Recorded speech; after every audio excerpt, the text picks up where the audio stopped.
Leo tuko tunafanya ziara pamoja na wataalamu kuangalia shughuli mbalimbali ambazo tunazifanya katika wilaya yetu ya Ilala.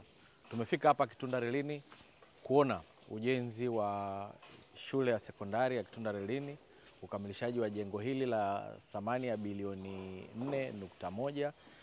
Ni jengo ambalo litakuwa lina madarasa zaidi ya 16, itakuwa ina chumba cha ICT, itakuwa ina library, itakuwa ni jengo ambalo lina office 12, ni jengo ambalo lina store 2, na jengo ambalo lina laboratory zisizopungua 4.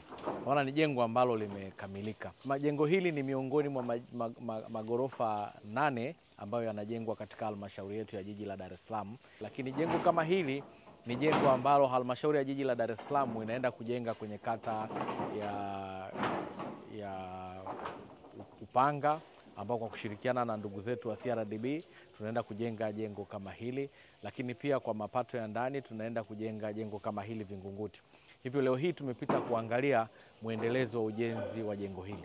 Nipende kutumia nafasi hii kumshukuru Rais wa Jamhuri ya Muungano wa Tanzania Daktari Samia Suluhu Hassan, ambao ameendelea kuleta fedha nyingi sana katika halmashauri yetu ya jiji la Dar es Salaam, ambazo zimeweza kufanya kazi kubwa sana. Hii kazi ni miongoni mwa fedha ambazo Mheshimiwa Rais amezileta. Kama alivyosema injinia na mkandarasi, jengo hili lilikuwa likamilike mwakani mwezi wa 5 kwa mujibu wa mkataba wa miezi 18.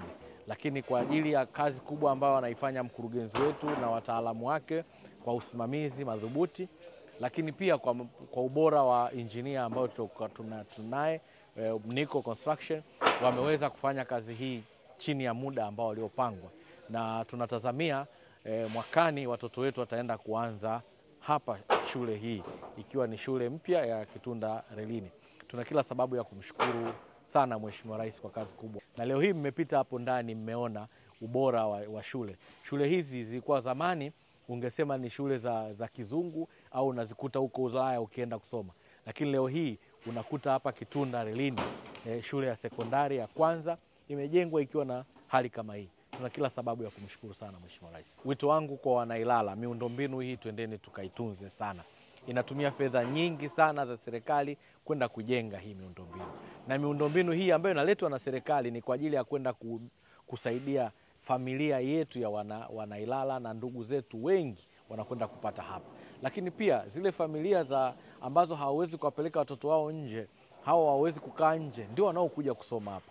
Cha ajabu unakuta vijana wa kihuni anakwenda anapandisha matairi huko juu, alafu anaanza anachoma. Akishachoma kuna mtu anamtetea, anaonekana kwamba yule mtu anatakiwa kuungwa mkono. Ni wakati gani unamuunga mkono mtu anayekwenda kuchoma mali kama hizi ambazo zinajengwa kwa thamani kubwa sana? Alafu unasimama unasema yule mtu anafanya jambo la kheri. Ni lazima kama Watanzania vitu vya hovyo tuvikemee kwamba hivi ni vitu vya hovyo. Mtu amefanya jambo jema, tumsifie kwamba mtu amefanya jambo jema.